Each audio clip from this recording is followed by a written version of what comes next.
So now the next speaker is Sergio Lois. So do we have Sergio Lois in the room? Yeah. Yes, he's here.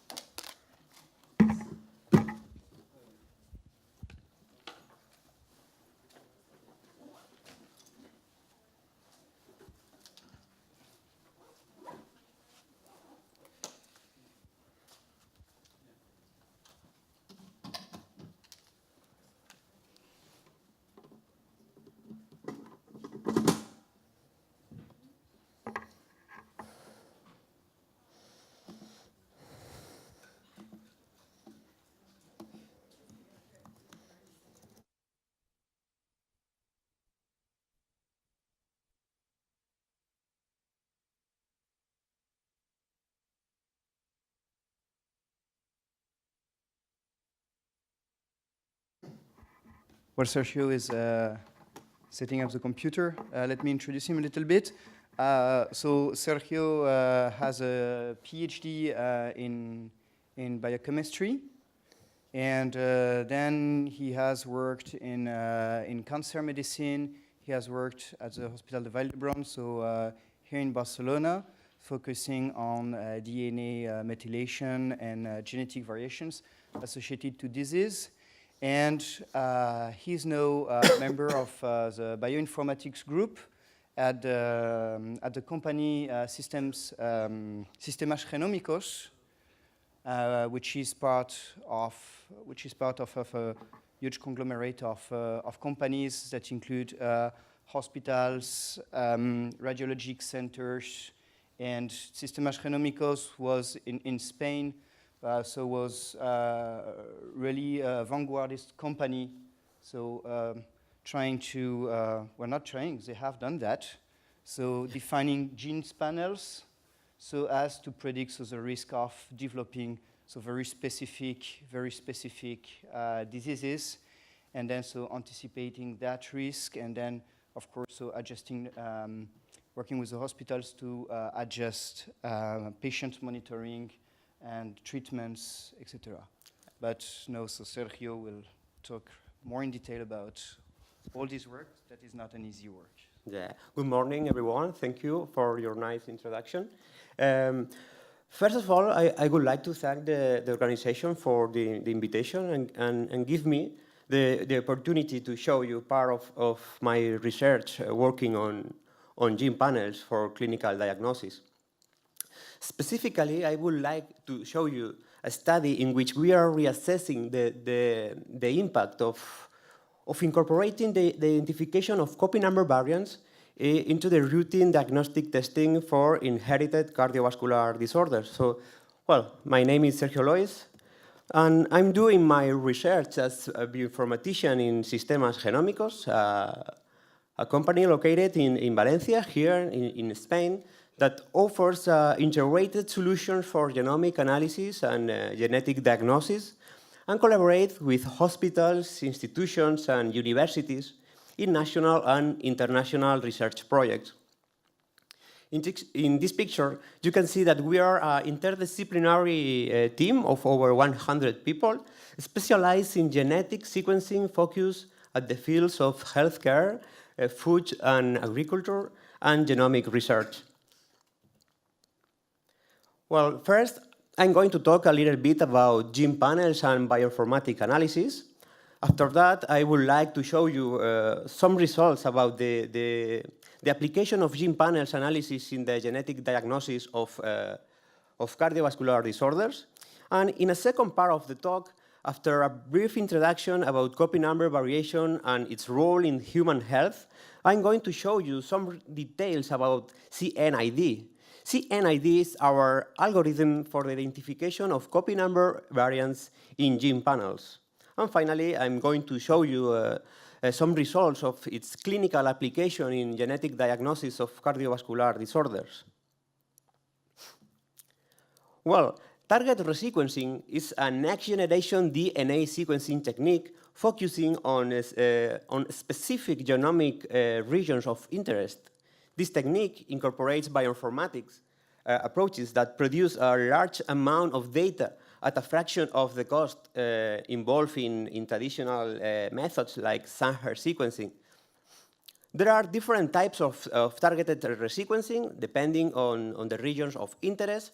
For example, it can include the whole exome, the protein coding portion of the genome, or specific genes of interest according a particular disease, or specific target regions in the genome. But in this talk, we will focus on gene panels and its application in genetic diagnostic.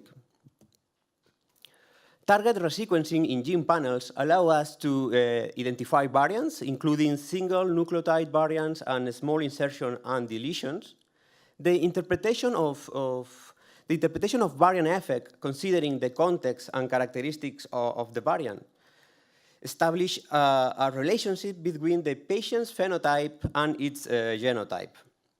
So compared to broader approaches such as whole genome sequencing or whole exome sequencing, target resequencing in gene panels is a more cost-effective method for investigating areas of interest. Some advantages of target resequencing are focused on regions that are most likely to be involved in a particular phenotype. It reduces the sequencing costs and generating a smaller data set and reach higher coverage levels, allowing identification of variants that are rare or much more expensive using whole genome or Sanger sequencing. So today, the gene panels represent a good compromise between testing just a few genes and obtaining information from the whole exome for clinical genetic testing. In this slide, there are some examples of our gene panels. These panels contain important genes associated with specific disease or phenotypes. Here, there are some examples. For example, the oncology gene panel that include more than 80 genes related with cancer, or more specific oncology panels, including genes related with leukemias or whatever. We also have gene panels related with neurological or osteoarticular disorders, epilepsy, etc. So in this talk, we will focus on the cardio gene panel that include macro and micro panels, depending on the number of the genes, related with cardiomyopathies, arrhythmias, cardiovascular disorders, and muscular dystrophies.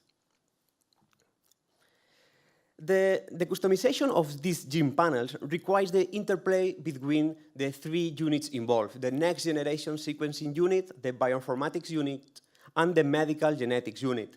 First, in the design phase, it starts with a selection of a set of genes related with our disease of interest. This selection of genes according a particular disease requires a bibliography review and the expert guidance of our medical genetics unit. Once a set of genes has been defined, the bioinformatics unit selects all protein coding regions and exon and intron boundaries, and then specific proofs will be designed in order to capture that regions in the laboratory. Second, in a production phase, a next-generation sequencing unit receives the sample and proceeds to the library preparation, the target selection of our regions of interest, and the sequencing process itself.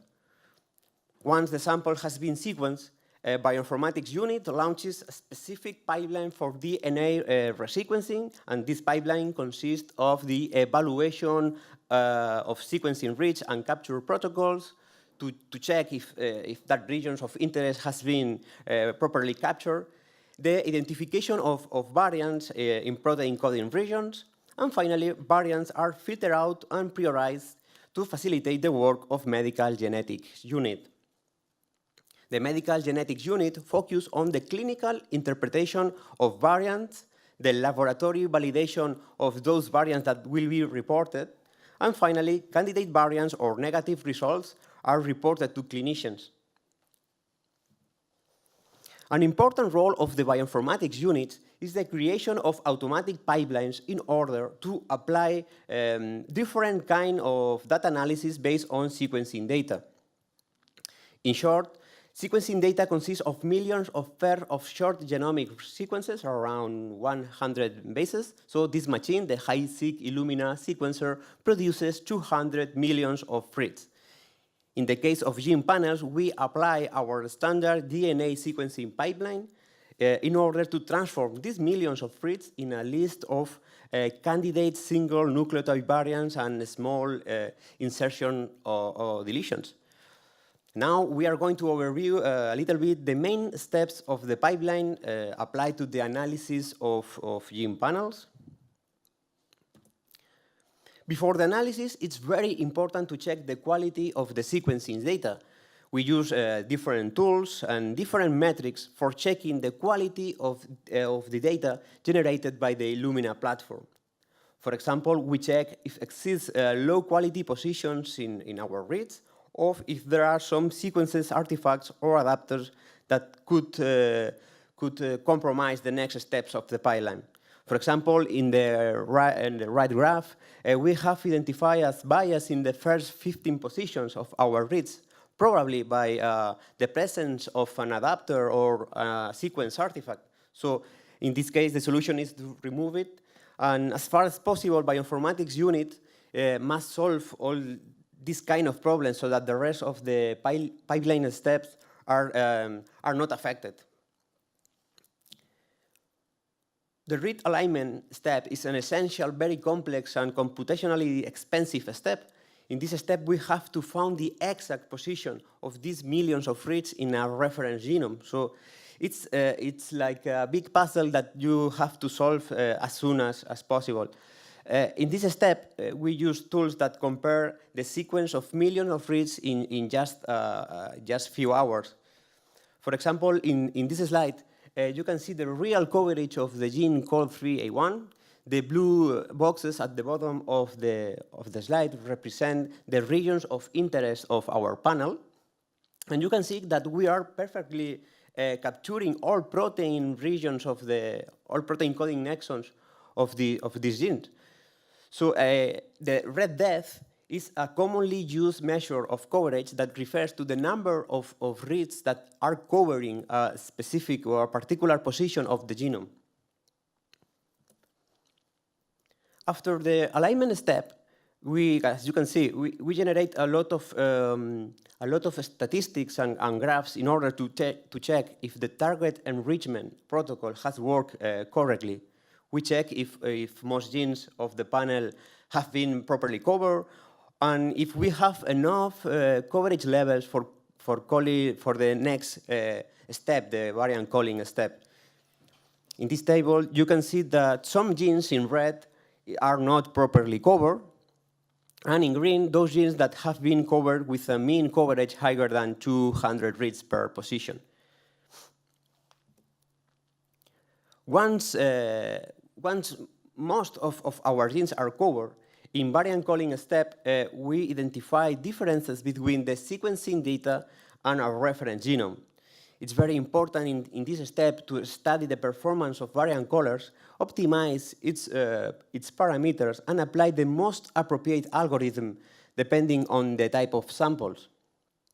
In this slide, for example, we can see a clear heterozygous variant on an exonic region of the same gene, the called 3A1, is positioned with a coverage higher than 500 reads. And as you can see at the bottom of the slide, we expect a one-in, and more or less half of the reads are carrying an adenine. So the role of variant calling tools is the identification of these kind of differences in our genes of interest. Well, in the variant annotation step, we add meaning to the variants with information from different sources. The variant information have two important roles in this step. First, it facilitates the clinical interpretation of the variant, and two, it allows us to filter out variants according to different information in order to reduce the number of putative variants present in this set of candidate variants. In our case, we annotate variants including around 70 features 70 different features to each variant. Among these resources, we include the human genetic variation resources, such as the SNP, 1000 genome, EXAC, or genome ID. This information can be used to reject the common variants under the assertion that common variants in the population means that this variant is a non-disease causing mutation. We add information about the consequence of the variant depending on the genetic context. We include clinical significance reported by other authors or from biomedical annotations of the Human Genome Mutation Database, for example.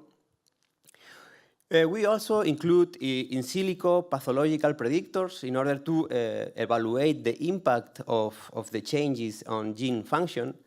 And in cases of familial studies, the pedigree information and the inheritance patterns are a very effective method to reduce the number of putative variants.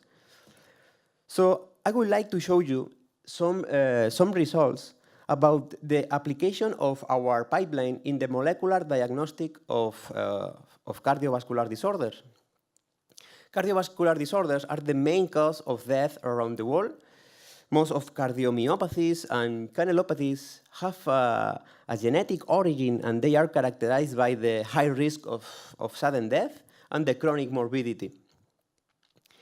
Inherited cardiovascular disorders are a genetically heterogeneous group of disorders, and more than 200 genes are involved in its etiology. So it's very expensive in terms of time and money analyze this large number of genes using the conventional sequencing techniques such as Sanger sequencing. So for this reason, the next generation sequencing is a good first approach for the diagnostic of these disorders. Well, our cardiogene profile is a macro panel that includes 238 genes involved in different inherited cardiovascular disorders. This macro panel can be separated in different micro panels with a low number of genes. For example, a specific panel for cardiomyopathies, a panel that includes those genes associated with hypertrophic, dilated, and arrhythmogenic cardiomyopathies. An arrhythmias panel with 85 genes associated with well-known syndromes such as Brugada, long QT, and short QT syndrome, among others, and a heterogeneous panel including 74 genes related with vascular anomalies. This panel includes those genes associated with Marfan, Beals, Ehlers-Danlos syndrome. Macro or micropanels will be applied depending on patient's phenotype. Well, these gene panels were used to diagnose a cohort of 607 patients with heterogeneous cardiovascular disorders. The bioinformatic analysis was performed using the previously described pipeline for variant calling, and the medical genetic unit filtered out all putative variants according to the low impact of variant effect, the incompatibility with inheritance pattern associated to the affected gene, or the high prevalent polymorphisms in human population were rejected. Globally, in 98% of individuals, a pathogenic or probably pathogenic variant were found. In this scenario, frameshift and missense variants contribute to the 73% of pathogenic variants. These variant types introduce a change in protein coding regions with a high impact on gene function. More than a half of individuals, the 51%, are carriers of a variant of uncertain significance. It means that the variant has not been associated with the patient's phenotype. So these variants require more functional or segregation studies in order to be associated with the disease.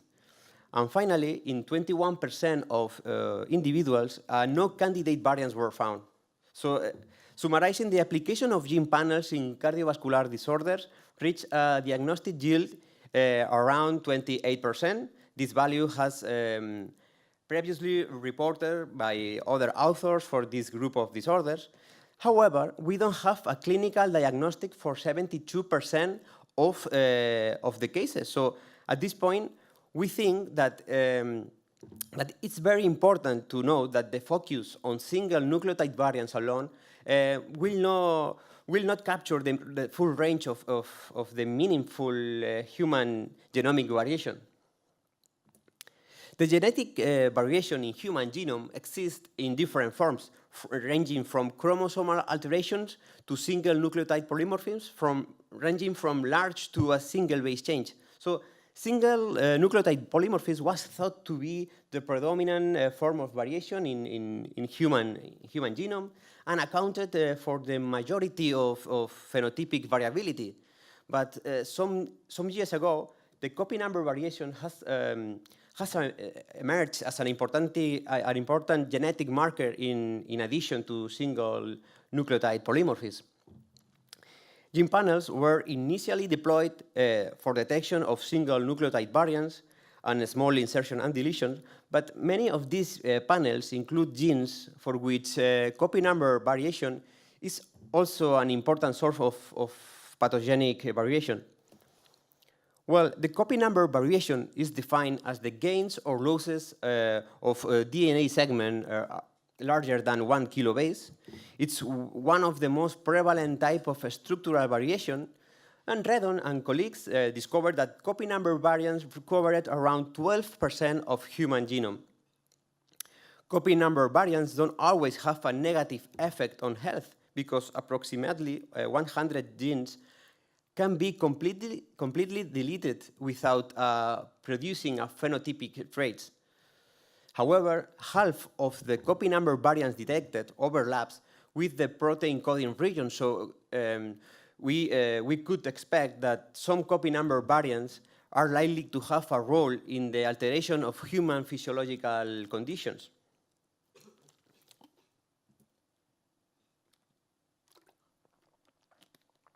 Well, this important source of human variation can be associated with complex disorders by different molecular mechanisms, including the deletion of a gene or part of a gene, the changing the gene expression by affecting regulatory elements, and also complex diseases could be the result of the combination of copy number variants with other genetic factors or the environment. So copy number variants have been associated to different pathological conditions such as cancer, complex neurological disorders, autism, Alzheimer's disease, DiGeorge syndrome, schizophrenia, etc. But the role of copy number variants in areas such as cardiology are not as well studied as in cancer or neurological disorders. So, for example, in this study, the authors conclude that clinically significant deletions and duplications have a low prevalence in genes associated with cardiomyopathies, and that is not worth the incorporation of copy number variant analysis into the routine diagnostic testing. In other study, other authors use exome sequencing to screen for copy number variants in 505 hypertrophic cardiomyopathy patients, but unfortunately, they only validate 4 copy number variations in 4 patients. It's less than 1% of the cohort. So at this point, the goals of our study are to use our custom algorithm to identify clinical significant deletions and duplication in gene panels, evaluate the benefit of incorporating copy number variant analysis into the routine diagnostic testing, and estimate how much could we improve the diagnostic rate of our gene panels. So first, we evaluate the number of genes with copy number variants associated with cardiovascular disorders in the human genome mutation database. 136 of 238 genes included in our cardio gene panels have at least 1 copy number variant associated with cardiovascular disorders. Globally, the human genome mutation database has more than 2,600 copy number variants related with cardiovascular disorders. However, more than 70% of these copy numbers variants are associated with a single gene, the dystrophin gene. The DMD gene, it's related with the muscular dystrophy, and most of copy number variation affecting this gene are related to the muscular dystrophy of Duchenne or Becker. So we only have 800 copy number variants annotated for to the rest of our studied genes. So it means 6 copy number variants per gene in average. So in the graphs, you can see the genes included in our cardio gene panels with more copy number variants reported. For example, some genes such as DMD or MYBPC3, PKP2, and fibrillin could have an important role in the clinical diagnosis through the identification of copy number variants. At this point, we developed a CNID in order to identify copy number variants in gene panels. CNID is a library written in R language that implements a coverage-based approach. Well, the underlying concept of this method based on coverage is that the coverage in a genomic region is correlated with its copy number. So, for example, in this picture, you can see in green line the representation of the expected coverage profile of a specific genomic region of the genome. Below, in red, we can see that the coverage profile of this sample is lower than we expect. So that indicates a clear deletion in this genomic region. So with this idea in mind, our method builds a local model that captures the coverage characteristics of each genomic interval. The underlying approach for our method is to compare the differences of coverage in particular genomic regions between a case sample and a pool of controls. So in terms of coverage, this method has been developed with the aim to address a problem related with targeted resequencing, the read count variability, the variability that we found on coverage. So there are different factors here in the blue boxes that will make that even for two normal regions, two diploid regions, the number of sequencing reads can be off by orders of magnitude. So experimental conditions such as DNA quality or quantity, the concentration of DNA, and the sequencing process itself introduce most of the observed variation that we found.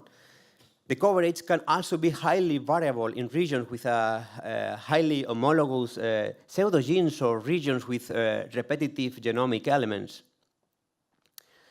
Also, the coverage of regions of interest can be low due to high or low GC content, that is the content of guanines and cytosines of the sequencing data.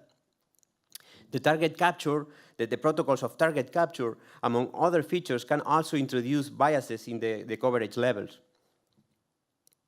So our method addressed the read count variability problem in 3 different ways. So first, it performs an automatic selection of control samples in order to reduce the variability between samples, the intra-samples variability. It performs a signal correction of bias introduced by GC content and other factors in order to reduce the intra-sample variation.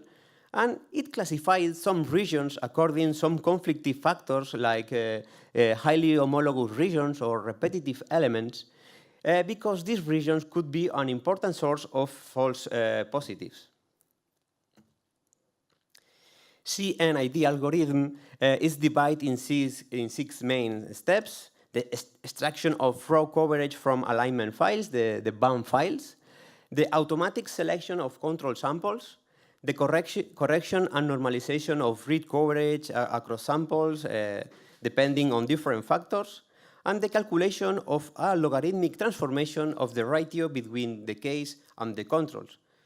Finally, we estimate the copy number and annotate these candidate regions with information about genes affected, the cytoband affected, and the frequency of observation in human population. Well, in this first step, the method combines the sequencing reads aligned to a reference genome provided by a BAM file with the coordinates of our region of interest that are provided by a BED file.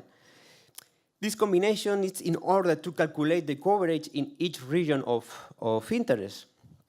Our method divides the regions of interest, represented by an orange box, in non-overlapping windows that are represented as red boxes, And for each one of these windows, the method calculates the average number of reads per position along the window. So in this way, each region of interest can be represented by a numeric vector. As you can see in the graph, the result is a row coverage signal along the genome. The x-axis represents the genomic coordinates separated by chromosomes, and the y-axis the coverage.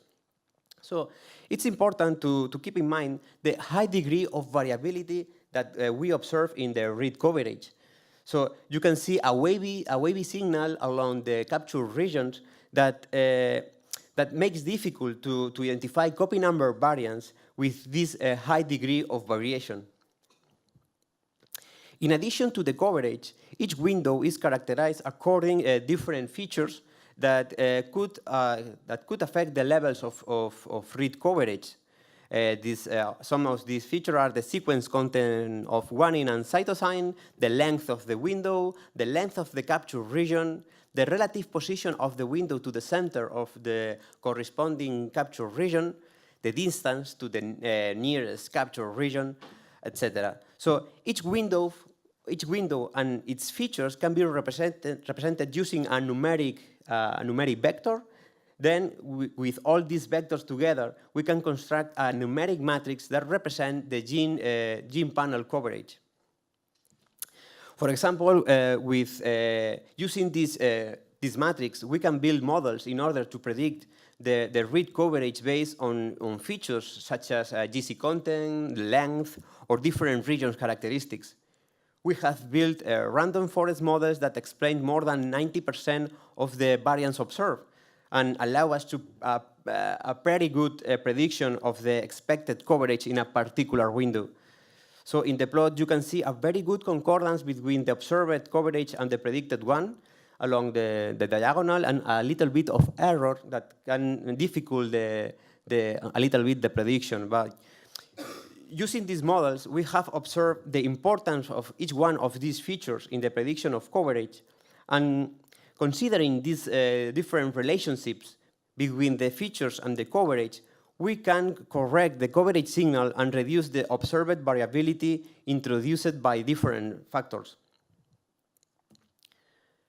The GC content bias, for example, describes the dependence between the read coverage and the content of guanines and cytosines in the Illumina sequencing reads. We have observed a parabolic relationship between the coverage and the GC content. This curve can be determined by Lois regression that captures this parabolic trend in the data.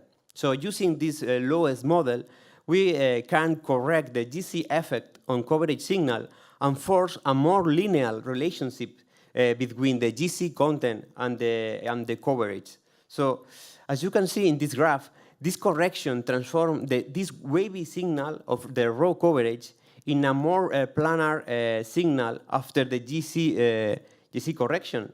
And in this form, we reduce in this way part of the intrasample variation. Well, different corrections reduce the variation observed in each individual sample, but considering that our method is based on sample comparison, it's crucial to reduce the variability observed between samples. So as I said before, there are different factors that affect the read coverage, the DNA quality and quantity, the library preparation, and the sequencing process itself. So in the graph, you can see the coverage distribution of different samples using exactly the same gene panel. The x-axis represents the coverage, and the peaks of the distribution represents the mean coverage of the samples. So you can see that there are a high degree of variability between samples coverage. We have a big database with all analyzed samples using different gene panels and at different conditions. So our method performs a selection of control samples with a similar behavior than our case samples. So in terms of, with a similar behavior than our case sample in terms of coverage distribution. So Our method performs a clustering analysis based on k-means, clustering, and principal component analysis. The heat map represents the distance between the different pairs of samples analyzed in terms of coverage characteristics. The dark blue dots represent the similar samples, and the light blue ones represent the different ones. So we can see different groups and subgroups of similar samples. And in the k-means cluster can be visualized in the principal component analysis plot, where samples are clustered according to its coverage distribution. As you can see, there are high populated clusters. These clusters capture the main trend and show less variability between samples. And on the contrary, the less populated clusters represent less frequent coverage distribution or outlier samples. This step have two important functions: the detection of outlier samples. So if our sample behaves like an outlier sample, we exclude it from the analysis. The control sample selection function, in case of the case sample is assigned to a cluster according to the coverage distribution similarity. So the plots on the right represent the cumulative distribution of coverage of the samples of 5 different clusters. As you can see, these distributions are very similar between samples of the same cluster. And in this step, our case sample will be assigned to a specific cluster, and control samples with the highest correlation will be selected. On this way, the cluster assignment allows us to reduce the variance between the samples that we are comparing. The library, this is the library normalization step. It's one of the most important steps of our algorithm. As you can see in the plot, there is a degree of variability between samples of the same cluster due to the different number of reads sequenced for each one of the samples. Once a control samples have been selected, the method rescales the samples coverages in order to make them comparable.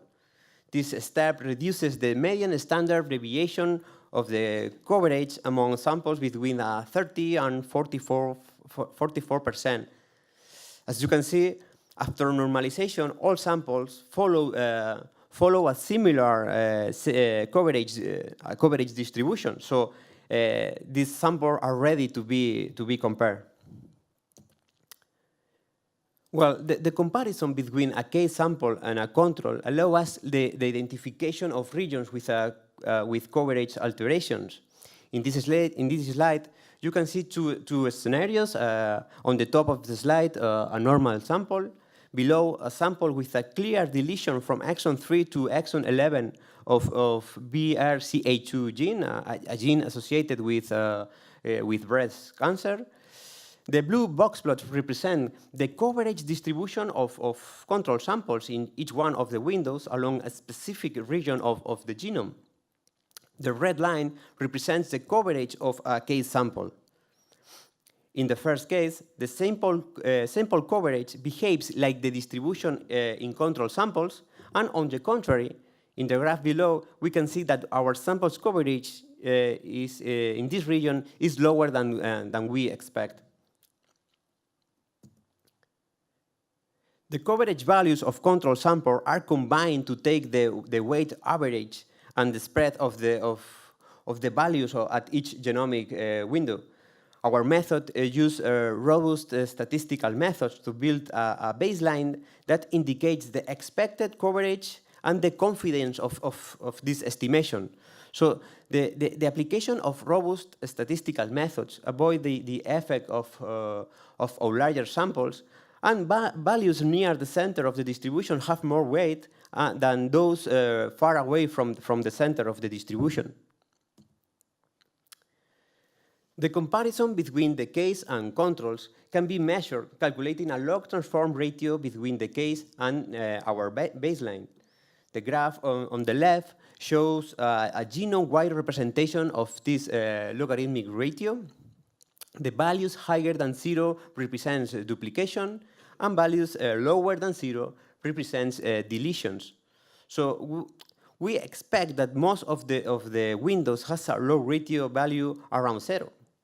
That represents the deployed regions of the genome.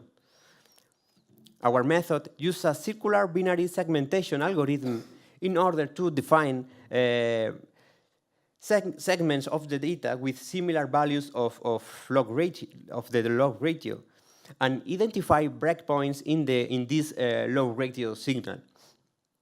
In the graph on the right, you can see the same representation based on the segments that has been identified. So the red arrow is pointing to a clear deletion on chromosome 13. Well, for the first validation of the method, we use our algorithm to test 32 real alterations and 42 regions without copy number alterations. In this validation, we include 47 different samples from 12 different gene panels, and the method showed a very good performance. It identified the 32 alterations and classified 42 regions as negative regions. So our algorithm combines a high sensitivity and a high specificity, and that it's very important for routine clinical diagnostics. This first validation includes copy number variations ranging from 54 base pairs to 1 megabase in size. Most of the alterations were deletions affecting multiple exons, and the validation also includes 8 alterations affecting a single exon. In this validation, the criteria for the definition of a copy number variation candidate was defined. A segment is considered as a candidate copy number variant if the log ratio is higher than 0.32 in case of duplications, or lower than minus 0.41 in case of deletions. A segment is considered as a candidate if the region has a low number of conflictive windows, no more than 50% of them, and considering as conflictive the low mappability windows, the windows that overlap with repetitive elements, or windows with a high variability in our control samples. A segment is considered as candidate if it has a score higher than 4. This score is an average zeta score that can be used to measure the distance between the case sample and our control sample distribution. Well, the copy number variation were analyzed from next generation sequencing data with the aim of improving our diagnostic yield in cardiovascular disorders. From the 437 individuals without diagnostic, considering only single nucleotide variants and small insertion and deletion, we obtained the informed consent of 211 individuals. More than 60% of them are affected by cardiomyopathies, and almost 20% of patients are affected by different syndromic phenotypes, such as Brugada, the Noonan syndrome, the long QT, or the Marfan syndrome, among others diseases. So it's important to keep in mind that we are studying a very heterogeneous group of diseases. So from the 211 undiagnosed individuals with inherited cardiovascular disorders, 75% of individuals did not show a copy number variance in any of these of the genes of the panel. 14% of analyzed individuals were carriers of a single exon copy number variant. The validation of single exon copy number variant are still in progress, and these smaller copy number variants are high prevalent in healthy individuals, but also have a demonstrated role in mediating disease. And finally, the 11% of analyzed individuals were carriers of a copy number of a multiple exon copy number variant. This larger copy number variant range from 400 base pairs to 6 megabases. Focus on in this last group of copy number variation affecting multiple exons, we identify 15 duplication and 8 deletions. The 14 individuals were carriers of a probably pathogenic copy number variant according to the information provided by the Human Genome Mutation Database or by bibliographic research. 7 individuals were carriers of a not previously reported copy number variant, and only 2 individuals were carriers of a reported copy number polymorphism. Well, I would like to show you some examples of these alterations that we identify with our algorithm. On the left, you can see the results of our method, and on the right, the results of the laboratory validation of our method using MLPA, a technique based on the proof ligation and amplification.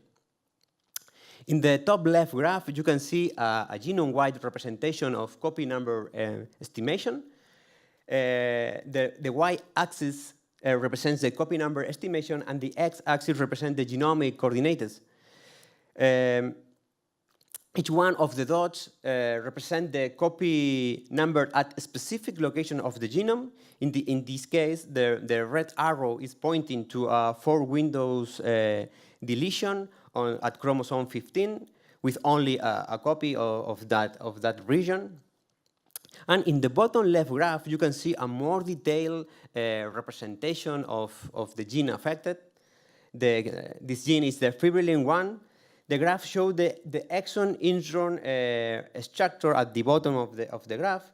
And you can see that these 4 windows correspond to the exon 39 to exon 40 of the fibrillin 1 gene. As you can see in the graph on the right, the in silico identified deletion of fibrillin 1 has been confirmed by 2 MLPA proofs on exon 39 and exon 40, and exon 36 and exon 42 proofs show a ratio corresponding to 2 copies, to the normal number of copies of the genome. This confirms the deletion of 2 exons in fibrillin 1 gene and seems to be associated with Marfan syndrome. This gene encodes a structural component of the connective tissue, and Marfan syndrome is an autosomal dominant disorder that affects this kind of tissues. Well, we found 2 deletions affecting dystrophin gene located at chromosome X. The dystrophin gene encodes a big protein that connects the cytoskeleton of a muscle fiber with the extracellular matrix. As you can see, the individual on the left, it's a male. It's a male because it has only a copy of the chromosome X, and the red arrow is pointing to a deletion of 1 kilobase in the chromosome X.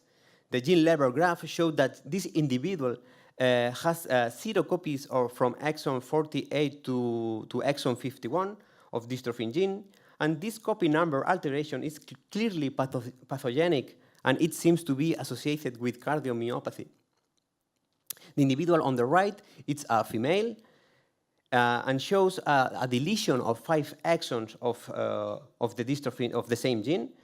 The copy number alteration in this region are associated to cardiomyopathy. These 2 cases are very curious because most of variants affecting this gene are related with the muscular dystrophy of Duchenne or the muscular dystrophy of Becker, but variants affecting exactly this region seems to be related with cardiomyopathies. In this other example, we identify and confirm this duplication affecting the entire GAA gene. All the dots corresponding to the GAA exons are at 3 copies. So this duplication, so in this case we can see a duplication of the GAA gene. This gene encodes a lysosomal enzyme, the alpha-1,4 glucosidase. It's involved in the degradation of glycogen in cellular vacuoles. The mutation in this gene are associated to the glycogen storage disease, and the clinical interpretation of this alteration is still in progress by our medical genetic unit, but it has been reported that hypertrophic cardiomyopathy can be clinically misdiagnosed in patients with other alterations in genes regulating the glycogen metabolism. This patient carrying this duplication in GAA was diagnosed with hypertrophic cardiomyopathy. Finally, I would like to show you the case of a male diagnosed with the vascular type of Ehlers-Danlos syndrome, a group of disorders affecting the connective tissue. The genome-wide representation show us one copy deletion in chromosome 2 affecting 19 windows. The gene level details show us that this deletion extends from exon 42 to exon 50 of gene called 3A1 that encodes by a type 3 collagen. We identify a deletion of 4.7 kilobases confirmed by 2 proofs of MLPA in exon 43 and 47. As you can see, the proofs located in exon 36 and 51 show a normal copy number, and in this way, the algorithm has shown a very good resolution at exon level. The same results were obtained using digital PCR. This approach suggests that exon 41 and 51 has twice the number of copies as the exon 42, 46, and 50. So digital PCR confirmed that exon 42 and 50 are affected by the deletions. And finally, a long PCR from exon 42, 41 to exon 51 of COL3A1 identified 2 bands, an expected band around 6,500 base pairs of the unaffected allele of COL3A1, and an additional band around 2,100 base pairs that are carrying the deletion identified. So finally, the sequence provided by the Sanger sequence confirmed the deletion from exon 42 to the intronic region near the exon 50. So the rest of non-delete exon 42 sequence joins to the intron 50 to the sequence of the intron 50. So in this case, our method locates the deletion with an error of 25 bases at each end of the alteration. So in this table, you can see the CNID results break down by panel, independently of the number of samples tested or the number of genes captured by the panel. There is a significant prevalence of copy number variants in all gene panels included in our study.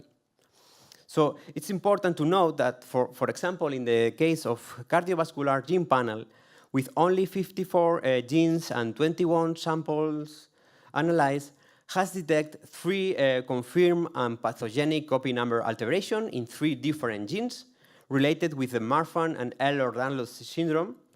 The incorporation of copy number analysis could considerably increase the diagnostic yield of this panel, because 14% of our individuals without a diagnostic for small nucleotide variants and indels have been correctly diagnosed. So in order to conclude, we have identified 13 duplication and 8 deletions affecting more than 1 exon in 211 individuals.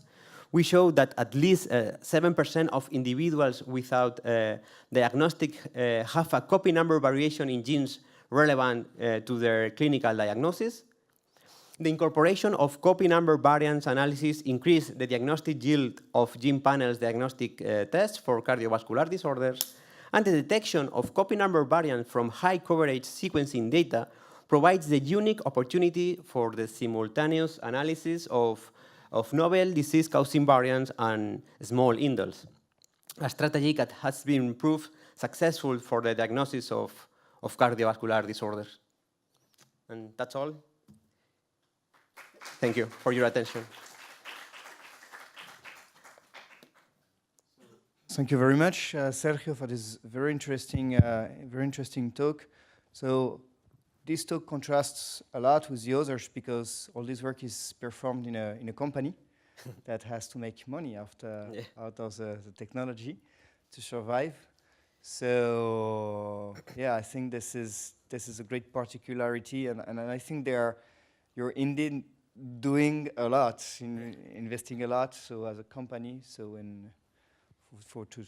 to improve things that might be sold or might be not. Yeah. So, is there any questions?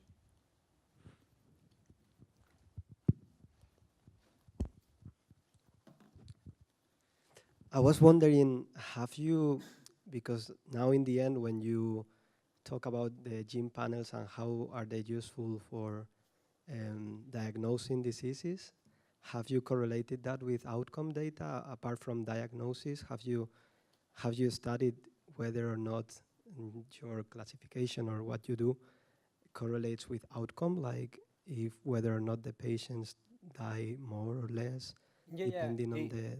In this table, the probably pathogenic group, it's we did the contrast of the phenotypic alteration of the patient and the previously annotated copy number variants related with this disease. And I think you are asking me for the uncertain significance that we don't have enough information in order to classify these patients as correctly diagnosed or not. We need more functional studies or segregation studies in order to classify this patient as correctly diagnosed. Okay. And a second question, how do you define the gene panels that you are going to look at? Because at the beginning you said that this is based on literature, so the gene panels that you choose to study different diseases. And how is that based? I mean, is in literature, but how do they find the gene panels? In this step, we have the help of the medical genetics unit, and they do a bibliographic research and know all the relationships that they want to identify with different genes. And they say, well, this is the set of genes that we want to see if they are carrying some mutations, and we take the coordinates of these protein coding regions and design the proofs. Okay, thank you. Thank you. Other questions? Any other questions? Well, I do have one. It's a curiosity. So I'm wondering, because sometimes I have the impression that it's not you in particular, but in bioinformatics in particular. So then trying to target specific genetic variants, etc., and related to a disease that is mostly characterized at the level of the phenome and the function.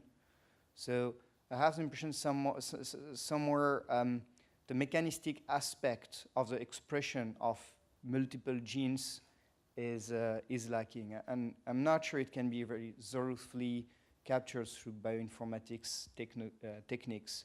And here comes, for example, what they do in systems pharmacology, where out of phosphoproteomics or other techniques, then they can really target so specific molecular biomarkers associated with specific cell regulation pathways. And then the next step then would be then to see so how these molecules so are associated with different genes. So is it a kind of approach that at some point could be considered in the type of activities that you have? Would it add something? Yeah. I think we are very focused on protein coding exons, but gene panels can be designed in order to capture another regions that are related with diseases, but we don't have enough information or annotation of enhancer or promoter regions.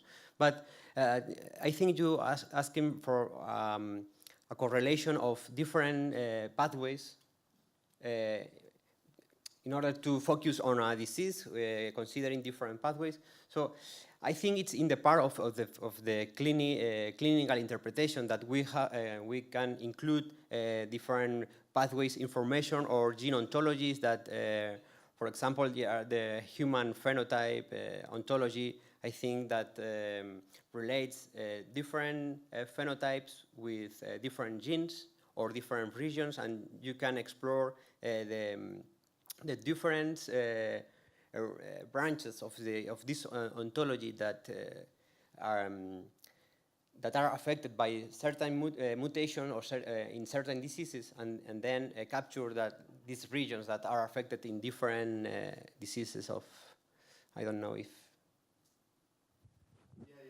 Yeah. But yeah, basically it was whether purely data-driven explorations are enough then to target diseases that are much more complex at the molecular and gene expression level than cancer, for example. Yeah. So now when we start with musculoskeletal, with heart, it becomes here maybe mechanistic explorations. Yeah, we are now testing a gene panel that incorporates information of at transcriptomic level and genomic level, and put together in order to see if a particular variant is in that moment is expressing, because a change in a gene that is not expressing in that moment or in that tissue, it's not enough informative. Partially going into that direction is also what you say is like, at some point you're gonna try to find alterations, and then you say, okay, they're probably pathogenic as you're there, or they're pathogenic. But that's starting from a point of view where the data that you're screening has a high pre-test probability of being positive. Yeah. And up to now, that's indeed the ones that you get to screen are there because of a reason, which means a suspicion with a high kind of pretest probability. But at some point, these things become so cheap, in brackets, that a lot more people are going to get this. Yeah. And what you start to see, and we see that already in some populations that we study, is that people with a mutation, which is perceived to be pathogenic, are absolutely totally normal. So the phenotype with what is written as high pathogenic probability, we found people of 75 years old with that pathogenic mutation, and they're absolutely totally healthy. So how are you going to deal with that at some point as a company, for example, or are you going to say like, okay, this is just for the medical doctors to do, or will you change in some ways the way that you present the data? Yeah, it's a very good question, because maybe the goals of a company is to explore the not the easy, but the more more established the mechanism of the approaches in order to identify variants in a fast way, and more or less cover a degree of the types of diseases that the doctors had found in this.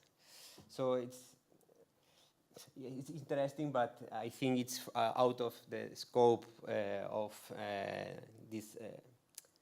of our target. But that means like, I don't know exactly your current business model, but at some point I can imagine that somebody can just put like a sample of saliva, send it to your company by the internet, and you get the result, and it says you have a pathogenic mutation. So how do you deal with these things in a kind of ethics and professional way? Would you say that your company can only sell to doctors, or how? The interaction with our customers is the clinicians. So the clinicians request a test, and they interpret the results and try to fit to the phenotypes, the patient phenotypes. But don't you think that this will become ubiquitous, that you on the internet just order this? Maybe not by your company, but there will be companies offering this in the near future. I think it's a near future. And it's a good point to improve in the automatic diagnosis of pathology. Any other questions?